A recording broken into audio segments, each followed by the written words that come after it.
Hello everyone, welcome back to my channel Insightful Maths. In today's session, we are going to learn this topic algebraic expressions, which is from class 7. We are going to cover all the topics which are there in NCERT along with the examples. So please watch the video till end and please do comment if you still have any doubts after watching this video. You're requested to do the questions simultaneously along with me, right? And try the questions which are given in NCERT. So let's begin the session. If I talk about the numbers, for example, the numbers 2, 3, 4, 5, any number, it is having a fixed value. 2 always means the value is 2 only. The value of 10 will always be 10 only. These numbers are known as constant. Constant, the English meaning is fixed, जिसका value change नहीं होता. The opposite of constant is a variable. As the name itself is suggesting, anything which does not have a fixed value, that is known as a variable. And how do we denote, how do we represent a variable? By any of the alphabets, and which has to be written in small letters. For example, you may use X, Y, Z, M, and any small alphabet you may use, or the alphabet which is given in the question. Generally, we use the alphabet X, A, B, M, N. Okay, but if nothing is given, it is up to you. You may use any of these. These are the variables because they will be taking the value we are assigning them. They do not have any value of their own, right? So these two things you already have. अब expression क्या होता है? As the definition itself is saying, an algebraic expression, it is the combination of constants and variables. And how do we combine them? Using the mathematical operations like addition, subtraction, etc. अब इसका एक example लेते हैं. For example, I have a variable as x, a constant as 2. If I combine these two using this addition operation, ये जो relationship हमें मिला है, this is known as an expression, right? This is an expression. Now, it can be 2x minus 3. This is one term. Another term, they are connected to each other using this subtraction operation. This relationship is again an expression. अब एक और term होती है equation. अगर मैं ऐसे लिखती हूँ खाली y minus 6, ये रिलेशनशिप क्या है? Variable is there, constant is there, mathematical operation is there. अभी तक ये एक्सप्रेशन है. If I write this is equal to 4, जब भी इसमें ये इक्वल टू साइन इन्वॉल्व हो जाता है, then expression gets change to an equation. Okay, that is the only difference between the expression and equation.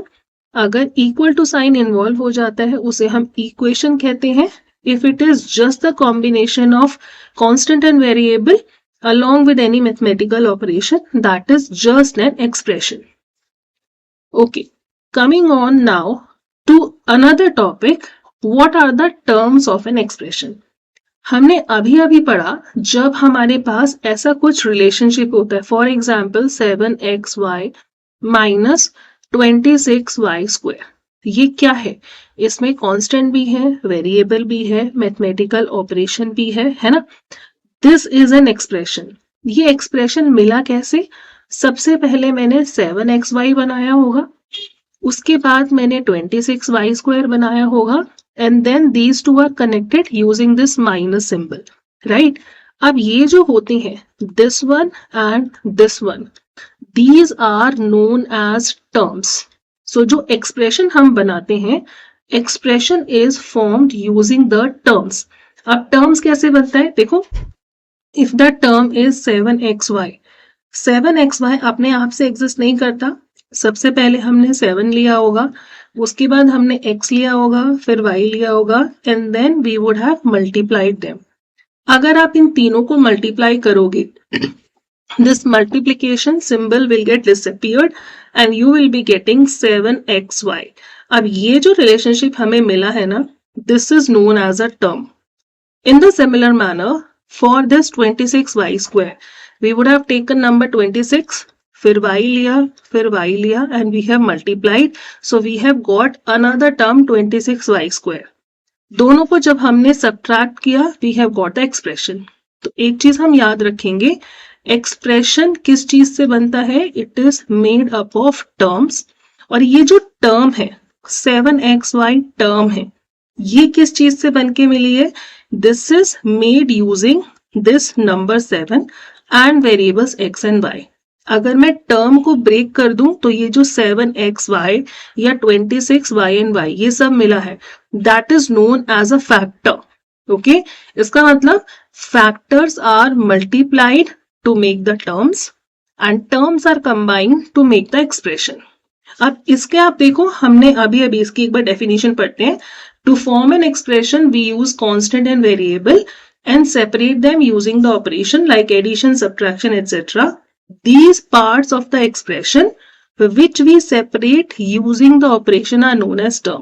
तो expression के ये जो दो parts हैं जिसको हमने separate किया using any operation plus or minus, these two parts are known as term.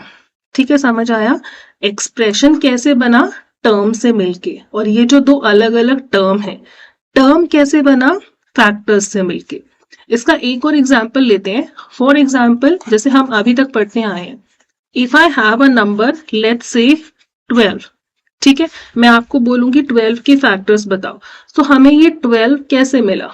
Either it is 2 into 6 is 12 और I can write 4 into 3 is 12. तो जो दो नंबर मल्टीप्लाई करके हमें नया नंबर मिला, इन दोनों को हम क्या बोलते हैं? These are the factors of 12. 4 and 3 are the factors of 12.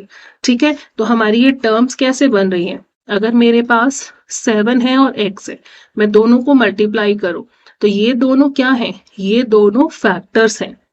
जब मैंने इन दोनों को कंबाइन किया, मुझे एक मिला 7x. अब ये कंबाइन करके क्या मिला? This is the term.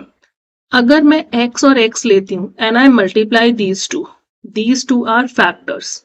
जब मैंने इनको मल्टीप्लाई करके कंबाइन किया, I got x square. This is a term. अब मेरे पास एक टर्म ये है, एक टर्म ये है. अगर मैं दोनों को कंबाइन कर दूं, सो ये जो पूरा मिला है, this is known as an expression. ठीक है, इट्स एन इजी टॉपिक, ज्यादा लोड की इसमें जरूरत नहीं है. Just understand the basic terminology. ये जो रिप्रेजेंटेशन आपको स्क्रीन पे दिख रहा है, that is the factor tree representation of an expression. It's very important. It is how to express an expression in terms of the given terms and the factors. आप देखो, this representation is looking like a tree and the branching, right? So given relationship, ये expression है. Expression को जब आप split करोगे, आपको terms मिलेगा. यहाँ पर दो टर्म है ना, so there is a branching. It is branched into two parts. एक चीज आप याद रखना, टर्म के लेफ्ट में जो सिंबल होता है, term has to be taken along with that symbol. अगर यहाँ पर माइनस होता तो हम यहाँ पर -7 लेते. अगर यहाँ पर -5 होता तो we would have taken minus here. ठीक है, so terms should be taken along with the symbol. अब हमने एक्सप्रेशन को दो पार्ट में स्प्लिट किया, दैट इज टर्म. ये टर्म कैसे बना? 5x y स्क्वायर अपने आप एग्जिस्ट नहीं करता. y square बनाने के लिए you need y and y. Split it. In the similar manner, this is 7x, x and y. Correct? I'll make one more for you that will add the clarity. For example, expression I have is 3x square y minus 4yz. Expression है. How many terms are there? This is the first, this is the second term. तो मैं इसको दो part में split करूंगी. ठीक है, first term is 3x square y. ये लिखना जरूरी है कि हम एक्सप्रेशन से शुरू कर रहे हैं. एक्सप्रेशन के बाद it is split into terms. Terms are split into factors. First term is 3x square y. Second term along with the sign is -4yz. Correct. Now ये जो टर्म है, ये कैसे बना? हमने 3 लिया, x लिया and y लिया. In the similar manner, -4 as an integer exist. तो हमने नंबर लिया होगा -4 y and z. This is the factor tree representation of an expression. Okay, so many questions are there in NCERT. Please practice those questions. ये बिल्कुल मुश्किल topic नहीं है. It is just a practice game. Correct? Let's move now to the another topic which we have is like and unlike terms, right? And how to add and subtract these two. अब आप एक चीज समझो, whenever we have two terms, for example -7x and 4x, right? हम कैसे decide करते हैं if the two terms are like or unlike? We just see the variable attached to these term. ये जो नंबर है ना, हमें इन नंबर से कोई मतलब नहीं है. नंबर में भी पॉजिटिव, नेगेटिव, सेम और नॉट सेम, कोई फर्क नहीं पड़ता. You just check if the variable and the power of the variable is same. These terms are known as like terms. Okay, these are known as like terms. अगर ये same नहीं है variable, then these are known as unlike terms. Correct? दोबारा देखो, अगर मेरे पास अब आता है 4xy एंड -5yx, मुझे डिसाइड करना है ये लाइक है या अनलाइक है. तो क्या करोगे? नंबर से we do not have any problem, हमें कुछ नहीं करना नंबर का. आप सिर्फ इतना देखोगे x and x is matching, y and y is matching. आप देखो, there is a property, commutative property of multiplication. अगर हम x into y लिखें या y into x लिखें, they both are same. So order of the variable may change. उससे फर्क नहीं पड़ता. Just the variable and the power has to match. Okay. So these two are again like terms. Another example, if I say x y square z, let's say any number attached to it, 6xy square z. Another number I take is -5y square zx. We have to decide like or unlike. Number आप भूल जाओ, just take the variable. First variable is x, there is an x here, matching. Another variable is y square, another variable is y square, again matching. One more variable z, one more variable z along with the power matching. आगे पीछे हुआ है variable, hardly matters. These two are again like terms. ठीक है? अब आप देखो, अब हमें ये तो समझ आ गया कौन सा terms like है. अगर वेरिएबल उनके सेम नहीं है तो वो अनलाइक है. फॉर एग्जाम्पल, अगर मैं लेती हूँ 4x एंड 4x स्क्वायर, ऐसा लगेगा x और x तो है ही, बट आप देखो x की पावर इज 1, x की power is 2. They are unlike terms. Variable same है लेकिन उसकी पावर सेम नहीं है. These are unlike terms. Correct? अब हमें क्या करना है? If I have an expression, for example it is 4x -5y + 6x. ठीक है? मुझसे पूछा जाएगा इस एक्सप्रेशन में कितनी टर्म्स हैं. जब भी हम डिसाइड करते हैं ना कि कितनी टर्म्स हैं, सबसे पहले we see if there are any like terms, those like terms to be combined together. यहाँ पर देखो 4x और 6x, these two are like terms, they have the same variable. तो जब like terms होती हैं, सिर्फ आप like terms को ही add या subtract कर सकते हो using the integers. It's a positive number, 6 + 4 is 10. Variable will remain same, 10x - 5y. देखने में भी क्या लग रहा था? 1 2 3 terms are there, but actually there are 2 terms. Correct? Let's take one more example. If I take -3x square + 4x square y minus 8yx square plus 6x square. For example, this is the expression and I need to simplify it. Simplification का मतलब होता है, simplify wherever it is written, you need to combine the like terms. अब आप like terms identify करो. This term has x square, last term again has x square. दोनों like term है. It is -3 and this is +6. -3 + 6 is +3. Using integers, तो हमें क्या मिला? This is 3x square. दोनों combine हुआ. x square, y and y. आगे पीछे है but it is same. ये दोनों भी like terms हैं. Number is 4, another is -8. 4 minus 8 is minus 4 and variable x square y. तो जो यहाँ पर 4 टर्म दिख रही थी, now it is simplified to 2 terms. Right? So this is how we add or subtract like terms. Another term that you will be seeing most frequently in your chapter is a coefficient. MCQs में ये coefficient का question जरूर आता है whenever you have the examination. Coefficient क्या होता है? अगर मेरे पास एक टर्म है -3xyz, ठीक है, ये एक टर्म है. ये जो अलग अलग है ना, वेरिएबल और कांस्टेंट है, इनको जब हमने कंबाइन किया ये एक टर्म बनी है. ये 4 टर्म नहीं है, इट इज 1. 2 टर्म कब होंगी? जब मैं इसमें कुछ ऐड या सब्ट्रैक्ट कर दूंगी. यहाँ पे कुछ भी एडेड और सब्ट्रैक्टेड नहीं है, they all are merge together. ये एक टर्म है. The number attach to any term, ये जो नंबर है along with the sign -3, this is known as either the coefficient और न्यूमेरिकल कोफिशिएंट. ठीक है, कोफिशिएंट और न्यूमेरिकल कोफिशिएंट. तो जो आपके वेरिएबल्स के साथ हर टर्म में नंबर अटैच्ड होता है, that is known as the coefficient और न्यूमेरिकल कोफिशिएंट. ये बात हुई टर्म की. For example, if I take another term -16 x square y, 5 xy, 6 yz, 9 x square. ये सारी अलग अलग टर्म्स हैं. Sorry. If I say what is the numerical coefficient of the first term, just see the number. Numerical coefficient or coefficient is just the number. Number is -16. That's the answer. Numerical coefficient of this term, it is 6. Another term is 9. Another term, it is 5.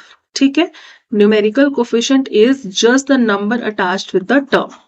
अब इन सब examples में मैंने आपको term दिया था. अगर आपके पास एक एक्सप्रेशन हो, उसका न्यूमेरिकल कोफिशिएंट पूछा जाए, एक चीज आप याद रखोगे, कोफिशिएंट हमेशा टर्म्स का होता है, पूरा एक्सप्रेशन का नहीं होता. So this is the first term.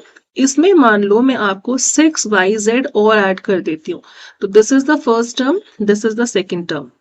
If question says find the numerical coefficient of the terms in the given expression, आप उसको add और subtract नहीं करोगे. We will first mention first term is -3xyz, first term. Our second term is 6yz. हमने अलग अलग term लिखा. Now the numbers attached with the terms differently, it will be your numerical coefficient. So numerical coefficient of the first term is -3. For the second term, it is +6, right? So this is about the numerical coefficient. अब हम आते हैं another thing, which is what is the coefficient of a variable? Variable क्या होता है? x, y, y square, x square. जो खाली alphabet है, that is a variable. अब हम लेते हैं example. For example, we have the term -3xyz. I ask you what is the coefficient of x. ये चीज याद रखना, जब हम एक वेरिएबल का कोफिशिएंट पूछते हैं, just remove this variable from your term. आपके पास टर्म क्या है? -3xyz. अगर न्यूमेरिकल कोफिशिएंट पूछा जाता, आप सिर्फ नंबर लेते -3. I am asking what is the coefficient of x. x variable है, आप इसमें से सिर्फ x हटा दो. x हटाया, whatever is left out in the complete term, that's your answer. So this is -3yz. Another example, if I take an expression 6y square z minus 18x square y.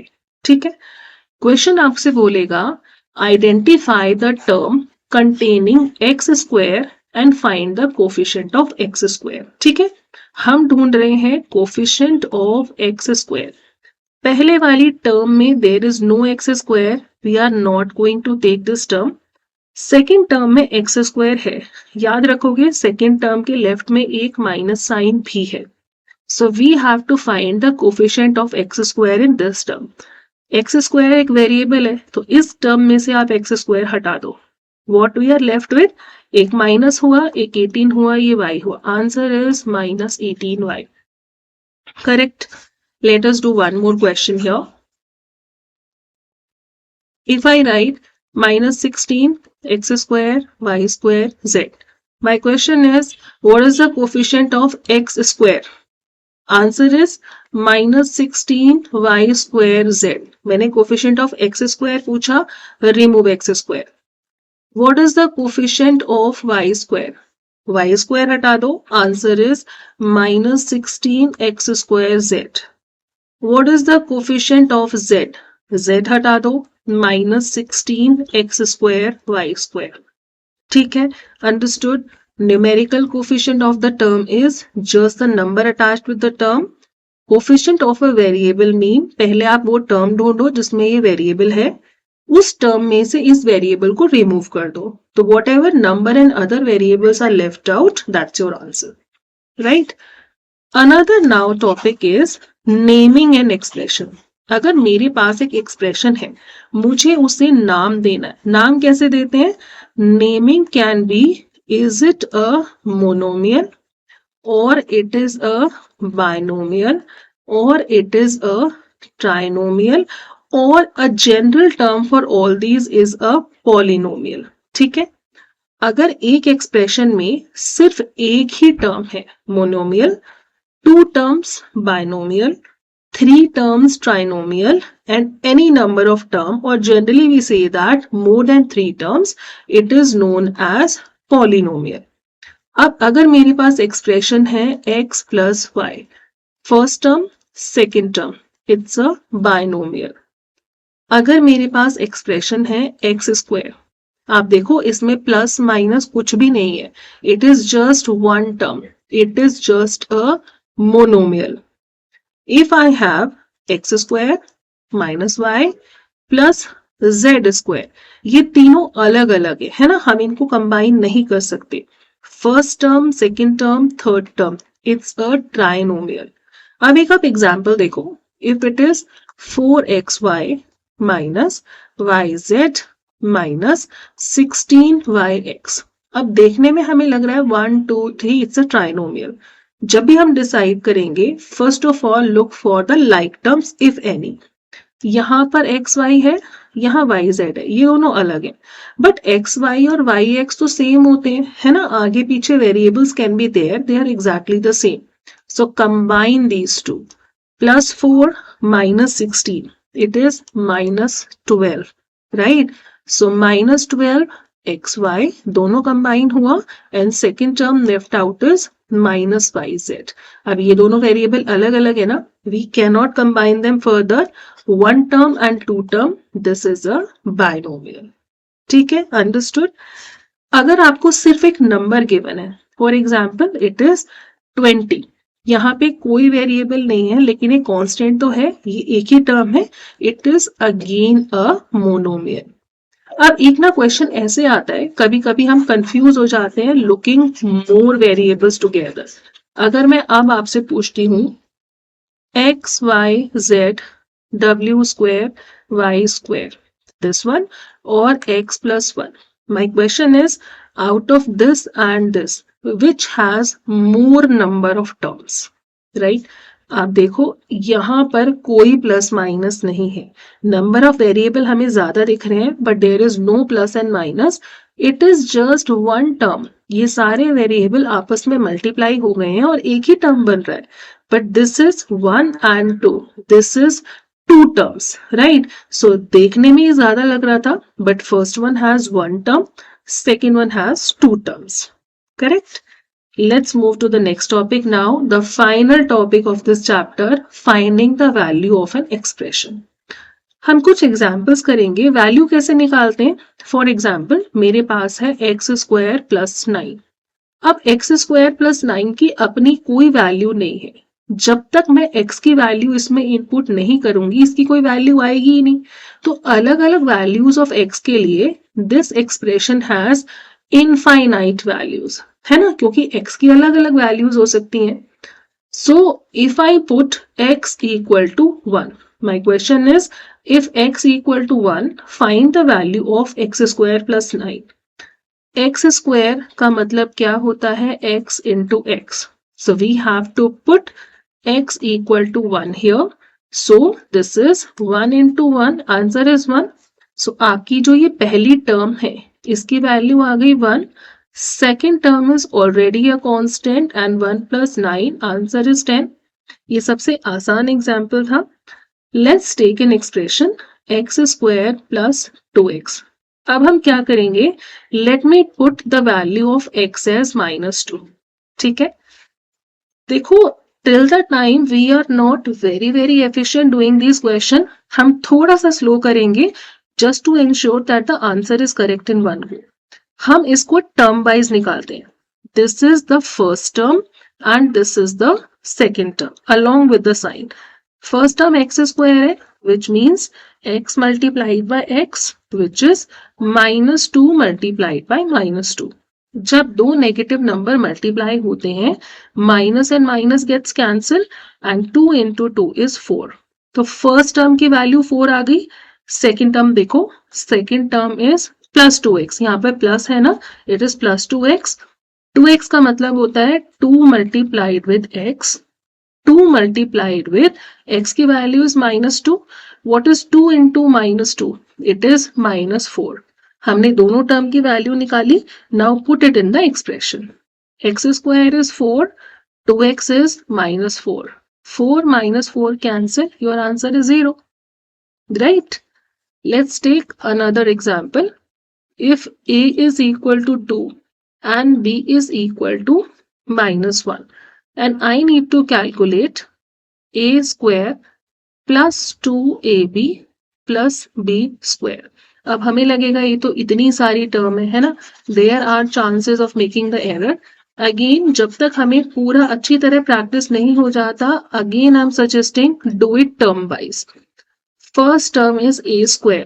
a² का मतलब हमें पता है a into a, दैट इज 2 into 2 which is equal to 4. First term आ गई. एक काम करती हूँ, मैं इसको माइनस बनाती हूँ, then you will be able to understand it better. -2ab, second term is -2ab. -2ab में -2 is the number, the coefficient. इसका मतलब होता है -2 multiplied with a multiplied with b. It is -2. a की वैल्यू इज 2, b की value is -1. Minus here got cancelled and 2 into 2 answer is 4. Last term we have is b². b² is b multiplied with b which is -1 multiplied with -1. Minus again cancel, answer is 1. तीनों की value आ गई. Let us club them together. First term 4. देखो second term में मैं ये -2ab की ही value निकाली है, तो जो भी वैल्यू आई है जस्ट इनपुट दैट. वैल्यू 4 है ना, इट इज +4. आप ये मत सोचिएगा यहाँ माइनस है तो -4 डालना है, ये माइनस हम कंसिडर कर चुके हैं. उसके बाद the value is +4. b² is 1, 1 का मतलब is +1. So 4 + 4 is 8 + 1 is 9. That's your answer. Let us do another question. Now I'm taking 3 variables. A की value is 2, B की value is -1. Let me take X as -2. ठीक है, एक थोड़ा सा मुश्किल क्वेश्चन करते हैं, देखने में मुश्किल, otherwise it is not. x³ + a + b into x + b². For example, this is the question. We need to find the value. I'm again going to do it term wise. This is the first term. This is the second term and this is the third term. First term is x³ which is x into x into x which is -2 into -2 into -2. Minus and minus gets cancelled. एक minus अभी भी बचा है, that will go to the answer. 2 into 2 is 4. 4 into 2 is 8. तो x³ की value is -8. Come to the second term. हम plus minus जो भी होगा उसके साथ लेंगे.